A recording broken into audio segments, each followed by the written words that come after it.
Hello everyone, welcome to texture math.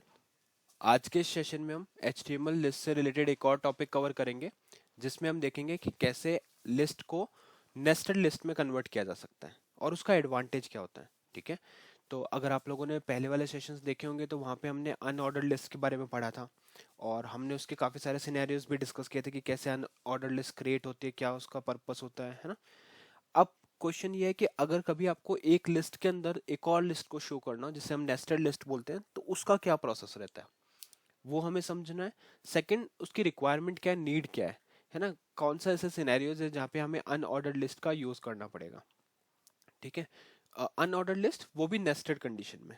तो ये दोनों चीज बहुत ही इंपॉर्टेंट है कि अनऑर्डर्ड लिस्ट क्या होता है ये आप लोगों को पता है। इन केस अगर आप में से कुछ लोग डायरेक्टली इस सेशन को रेफर कर रहे हैं तो मैं रिकमेंड करूंगा कि आप पहले प्रीवियस सेशंस वॉच कर सकते हैं, क्योंकि ये जो सारे जो प्लेलिस्ट के अंदर सेशन है वो प्रॉपर एक सीक्वेंस में है और कनेक्टेड है एक दूसरे से, है ना। तो अगर आप एक चीज फॉलो करोगे और उसके बाद में स्टेप बाय स्टेप दूसरे पे मूव करोगे तो वो आपके लिए बहुत ज्यादा इजी रहेगा समझना, है ना। सब एक दूसरे से कनेक्टेड और सीक्वेंस में। तो मैं रिकमेंड यही करता हूँ कि आप जब भी इन सेशंस को पढ़ो तो एक पूरा प्रॉपर फ्लो में पढ़ो, तो आपको और भी ज़्यादा इजीली ये ऑनगोइंग टॉपिक समझ में आएंगे। ठीक है, अभी हम क्या करेंगे, अभी हम जस्ट एक कोड आप देख रहे हो स्क्रीन के ऊपर, ये बिल्कुल बेसिक HTML कोड हमने लिखा हुआ है, जिसमें अभी तक कुछ भी ऐसा स्पेशल ऐड नहीं किया है, जस्ट एक हेडिंग है जो शो कर रही है HTML बाय टेक्सचर मैथ। ठीक है, अब इसी के साथ में हम क्या करेंगे, इसी कोड को एनहांस करेंगे और यहाँ पे एक अनऑर्डर्ड लिस्ट बनाएंगे। बट अनऑर्डर्ड लिस्ट बनाने से पहले उसकी रिक्वायरमेंट समझना इंपॉर्टेंट है, क्योंकि एक बार रिक्वायरमेंट हमें क्लियर हो गई तो फिर हम इजीली उसको यूज कर सकते हैं। तो स्टार्ट करते हैं। अभी इसका आउटपुट अगर आपको दिखाऊं एट मोमेंट, तो ये हमारा कुछ इस तरह से आ रहा है, HTML बाय टेक्सचर मैथ।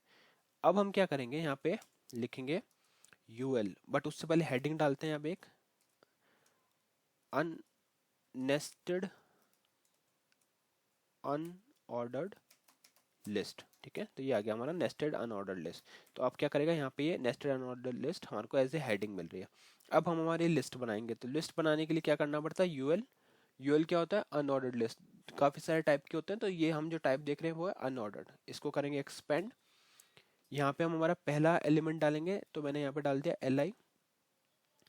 और पहला एलिमेंट जैसे अगर हम यहाँ पे डालें तो वो हो गया लैपटॉप। ठीक है, या फिर सबसे पहले हम लिखते हैं, देखो, डिवाइसेस। या फिर आप कुछ और भी यहाँ पे मेंशन कर सकते हो, इलेक्ट्रॉनिक इक्विपमेंट्स। ठीक है, ये हमने इसमें फर्स्ट एलिमेंट डाल दिया इलेक्ट्रॉनिक इक्विपमेंट्स। अब हम इसमें डालते हैं सेकेंड LI। यहाँ पे हम डालेंगे स्पोर्ट्स। ठीक है, स्पोर्ट्स इक्विपमेंट यहाँ पे लिख देते हैं, स्पोर्ट्स इक्विपमेंट्स। ठीक है, इसके बाद में नेक्स्ट हम एक और LI ऐड करेंगे, और इस LI या लिस्ट आइटम के अंदर क्या ऐड करेंगे, नया कुछ ऐड करेंगे, व्हीकल इक्विपमेंट्स। ठीक है, ये चीजें हमने इसमें ऐड कर दी। अब इसको करते हैं सेव और वेब ब्राउजर पे देखते हैं आउटपुट क्या आ रहा है। तो आपको कुछ इस तरह से मिलेगा, इलेक्ट्रॉनिक इक्विपमेंट्स, स्पोर्ट्स इक्विपमेंट्स और व्हीकल इक्विपमेंट्स।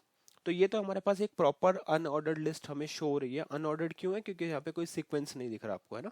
ये एकदम बुलेट पॉइंट के साथ जैसे ही आपको कोई लिस्ट दिखता है तो इसका मीनिंग है कि वो अनऑर्डर्ड लिस्ट है। अब हमारी रिक्वायरमेंट समझते हैं। रिक्वायरमेंट ये है कि इस लिस्ट के अंदर हमें और भी ऐसी वैल्यूज ऐड करनी है जो इसके सब वैल्यूज कंसिडर हो। फॉर एग्जांपल, अगर हम फर्स्ट वाला लिस्ट देखें, जो फर्स्ट एलिमेंट है हमारा वो क्या है, इलेक्ट्रॉनिक इक्विपमेंट्स। तो अब इसके अंदर हमें गैजेट्स वगैरह या डिवाइसेस वगैरह शो करनी है ना। तो वो कैसे शो होगी, उसके लिए हमारे को एक और लिस्ट बनानी पड़ेगी। तो जब एक लिस्ट के अंदर दूसरी लिस्ट बनती है तो उसी को हम क्या बोलते हैं, unordered list. Unordered nested unordered list. ठीक है, अनऑर्डर्ड नहीं, नेस्टेड होगी वो। जैसे टेबल इनसाइड टेबल होता था, तो हम उसको क्या बोलते थे, nested table. Loop inside loop होगा तो नेस्टेड लूप, है ना। तो जब भी कोई चीज किसी सेम चीज के अंदर हम दोबारा यूज करते हैं तो उसको नेस्टेड बोला जाता है। तो यहाँ पे क्या बना रहे हैं, नेस्टेड अनऑर्डर्ड लिस्ट। ठीक है, तो फर्स्ट वाले के लिए पहले प्रिपेयर करेंगे, तो यहाँ पे LI है हमारे पास नेस्टेड अनऑर्डर्ड लिस्ट के अंदर। तो इसी एलिमेंट को करते हैं यहाँ से एक्सपैंड। इसको यहाँ पे हम LI लिखते हैं पहले। ठीक है, और यहाँ पे लिखते हैं, ये चीजें आप जैसे अब मैं आपको तरीका बताता हूँ कि कैसे किसी भी लिस्ट को अनऑर्डर्ड बनाया जाता है। तो ये हमेशा हिट एंड ट्राई करके आपको सीखना चाहिए, जिससे क्या होगा, एक बार हो सकता है आपका गलत हो बट वो नेक्स्ट टाइम आपको करेक्ट ला के देगा। कैसे? देखो, यहाँ पे हमने यूएल बनाया, अब इसके अंदर एल आई देते हैं, ठीक है, और यहाँ पे फॉर एग्जांपल हमने दे दिया मोबाइल, या यहाँ पे कुछ एलईडी, ठीक है, एलईडी दे दिया। नेक्स्ट हमने दे दिया यहाँ पे माइक्रोवेव, ठीक है,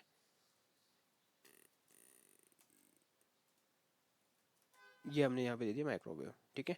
इसको सेव किया, रिफ्रेश किया, ब्राउजर को जैसे ही रिफ्रेश किया तो अब आपको क्या दिख रहा है, देखो सब लिस्ट तो बन गई बट वो एक और लिस्ट का आइटम कंसीडर हो रहा है, बट हमें तो आइटम कंसीडर नहीं करना था उसको, राइट। हमें इलेक्ट्रॉनिक इक्विपमेंट्स के साथ में ये चीज़ लिखनी थी। तो कैसे वो पॉसिबल है? क्या ये हमने एल आई एक्स्ट्रा ऐड किया? तो इसको रिमूव करो। ये एक प्रोसेस मैं आपको बता रहा हूँ कि कैसे एक चीज़ को रॉन्ग लिख के भी हम उससे सीख सकते हैं। जैसे अभी इसको सेव किया, अब अब आपको इसको ट्राई करके देखना चाहिए क्या अब ये प्रॉपर आ रहा है, क्या यही हमारी रिक्वायरमेंट थी? तो कहीं ना कहीं हमारी रिक्वायरमेंट यही थी कि मेन हेडिंग आ जाए इलेक्ट्रॉनिक इक्विपमेंट्स, उसके बाद वाला एलिमेंट जो आए वो उसके सब एलिमेंट्स बन के आए। तो वही हमारे पास आउटपुट आ रहा है, एलईडी माइक्रोवेव हमें आउटपुट में शो हो रहा है। अच्छा, उसी तरह से अगर हमारे को स्पोर्ट्स इक्विपमेंट वाला पार्ट करना है तो वहाँ भी हम क्या करेंगे, यूएल डिफाइन करेंगे। यूएल डिफाइन हुआ, एल आई क्या होता है, लिस्ट एलिमेंट, लिस्ट आइटम। अब यहाँ पे स्पोर्ट्स इक्विपमेंट फॉर एग्जांपल हमने दिया बैट, ठीक है, बैट यहाँ पे अपन ने मेंशन कर दिया, या फिर अपन फुटबॉल मेंशन कर देते हैं। तो ये डिपेंड करता है आपकी रिक्वायरमेंट पे कि क्या आप लिस्ट बना रहे हो। बट ओवरऑल अगर हम देखें तो सब एलिमेंट, सब लिस्ट कैसे बन गई, यहाँ पे बैट और फुटबॉल हमें शो हो रहा है। और आपको बुलेट पॉइंट्स चेंज करना आता है, ऑल दो डिफॉल्ट सब एलिमेंट्स या सब लिस्ट के लिए इसी तरह से बुलेट पॉइंट शो होता है, बट आपको मैंने प्रोसेस बताया भी था कि कैसे हम इनको भी कस्टमाइज कर सकते हैं। तो आप वो भी ट्राई करके देखना कि क्या वो इस पे इम्प्लीमेंट होता है या नहीं, ठीक है। नेक्स्ट हमारे पास क्या है, व्हीकल इक्विपमेंट्स। तो यहाँ पे भी हम अनऑर्डर लिस्ट बना सकते हैं।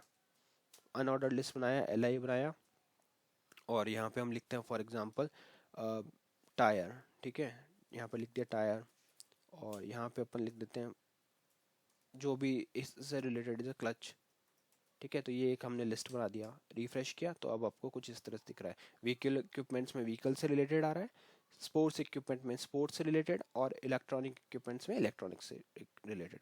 अब मेरा क्वेश्चन है कि ये तो ठीक है, हमने देख लिया कि एक अनऑर्डर्ड लिस्ट के अंदर दूसरी अनऑर्डर्ड लिस्ट कैसे बन सकती है ना। बाद में हम ऑर्डर लिस्ट को भी डिस्कस करेंगे, उसको भी देखेंगे कि यार दोनों का कॉम्बिनेशन पॉसिबल है या नहीं। बट अभी हमने मेन देखा कि अनऑर्डर्ड लिस्ट के अंदर कैसे हम एक और लिस्ट को इंक्लूड कर सकते हैं। अब हमारा नेक्स्ट टारगेट क्या है, नेक्स्ट हमारा टारगेट है कि क्या इस लिस्ट के अंदर भी एक और सब लिस्ट बन सकती है। जैसे यहाँ पे हमने दिया माइक्रोवेव एलईडी, है ना, तो इसी के साथ में क्या एक और पॉसिबल है? तो उसके लिए फॉर एग्जांपल यहाँ पे अब हम देते हैं एक और आइटम, एल आई, ठीक है, कंप्यूटर डिवाइस, ठीक है, यहाँ पे कर दिया डिवाइस। तो ये सेव करेंगे, ये आपको लिस्ट का थर्ड एलिमेंट दिख जाएगा यहाँ पे, कंप्यूटर डिवाइस। अब इसके बाद वाला हमें एक और अनऑर्डर्ड लिस्ट ऐड करना। तो यहाँ पे लिखा यूएल, और इधर एल आई किया, इधर लिखेंगे कीबोर्ड, ठीक है, कीबोर्ड आ गया। उसी तरह से एक और एल आई ऐड करते हैं, और यहाँ पे आ गया माउस। तो ये दो एलिमेंट हमने और ऐड किया। अब इसको सेव करेंगे, रिफ्रेश करके देखेंगे तो अब देखो ये आपकी बन गई थर्ड लिस्ट, है ना। तो एक लिस्ट है मेन, उसके अंदर दूसरी लिस्ट है, और उस दूसरी लिस्ट के अंदर एक और तीसरी लिस्ट है। तो ये चीजें ऐसे आप नेस्ट, जितना आपकी रिक्वायरमेंट है उस अकॉर्डिंग उसको नेस्ट कर सकते हो, नेस्टेड कर सकते हो, है ना। अब इसी में ही अगर हमें और भी डिवाइड करना है तो यहाँ पे जैसे अगर हम करें, यहाँ पे हम लिखते हैं पहले L I screen, screen device, ठीक है। तो स्क्रीन डिवाइस में हम, ये आप अपने अकॉर्डिंग कस्टमाइज कर सकते हो। जस्ट मैं आपको एक एग्जांपल दिखा रहा हूँ, डेटा हो सकता है कुछ और भी यहाँ पे इंक्लूड करो, बट मैं अभी खाली एग्जांपल दिखा रहा हूँ। जैसे यहाँ पे आ गया मॉनिटर, ठीक है, तो यहाँ पे मॉनिटर आ गया, फिर हमसे एल आई करेंगे तो अब क्या आ जाएगा हमारे पास नेक्स्ट, मॉनिटर के बाद में फॉर एग्जांपल अपने को प्रोजेक्टर। तो जो भी स्क्रीन से रिलेटेड है डेटा वो हमने यहाँ पे शो कर दिया। रिफ्रेश किया तो अब आपके पास एक और लिस्ट आ गई। तो इसके बाद में देखो स्क्वायर रिपीट हो गया, है ना। तो वैसे ही अगर आप आगे इसको मूव करते जाओगे तो आपको दिखेगा कि कैसे कैसे ये चेंजेस इसमें इम्प्लीमेंट हो रहे हैं। बट मेन थिंग है कि आपको सिंटेक्स पहले तो पता होना चाहिए कि अनऑर्डर्ड लिस्ट क्या है, तो वो भी अपन ने कवर किया। फिर आपको पता होना चाहिए उसका सिंटेक्स क्या होता है, यूएल यूआई क्या होता है, क्योंकि इसमें ज़्यादा कुछ ऐसा स्पेशल टैग भी नहीं है, बहुत ही सिंपल है। यूएल डिनोट करता है अनऑर्डर्ड लिस्ट को, और एलआई डिनोट करता है लिस्ट आइटम को। ठीक है, ये जब आपने डिसाइड कर लिया, उसके बाद में आपको सिंपली क्या करना है, लिस्ट को अपना बनाना है, और जहाँ भी दूसरी लिस्ट की रिक्वायरमेंट है वहाँ उसको ऐड करना है। ऐड करने का तरीका मैंने आपको पहले बताया कि आप पहले नॉर्मली जैसा आपको लग रहा है वैसे डिजाइन करो। कुछ भी आउटपुट गलत आता है तो एक एक चीज को हटाते जाओगे, बैक ट्रैक करते जाओगे, तो आपको प्रॉपर दिख जाएगा कि कहाँ आपको क्या ऐड करना है। जैसे मैंने आपको एक एल आई के अंदर यूएल ऐड करके दिखाया था, तो वो आपको अलग से यहाँ पे पॉइंटर भी शो हो रहा था, और यूएल मतलब अनऑर्डर्ड लिस्ट भी आ रही थी। तो वैसे आप भी हिट एंड ट्राई करो, वो एक बेस्ट अप्रोच है किसी भी चीज को लर्न करने का। ठीक है, तो आज के लिए इतना ही था। नेक्स्ट सेशन में हम बाकी टॉपिक डिस्कस करेंगे। So thank you for watching tech share with.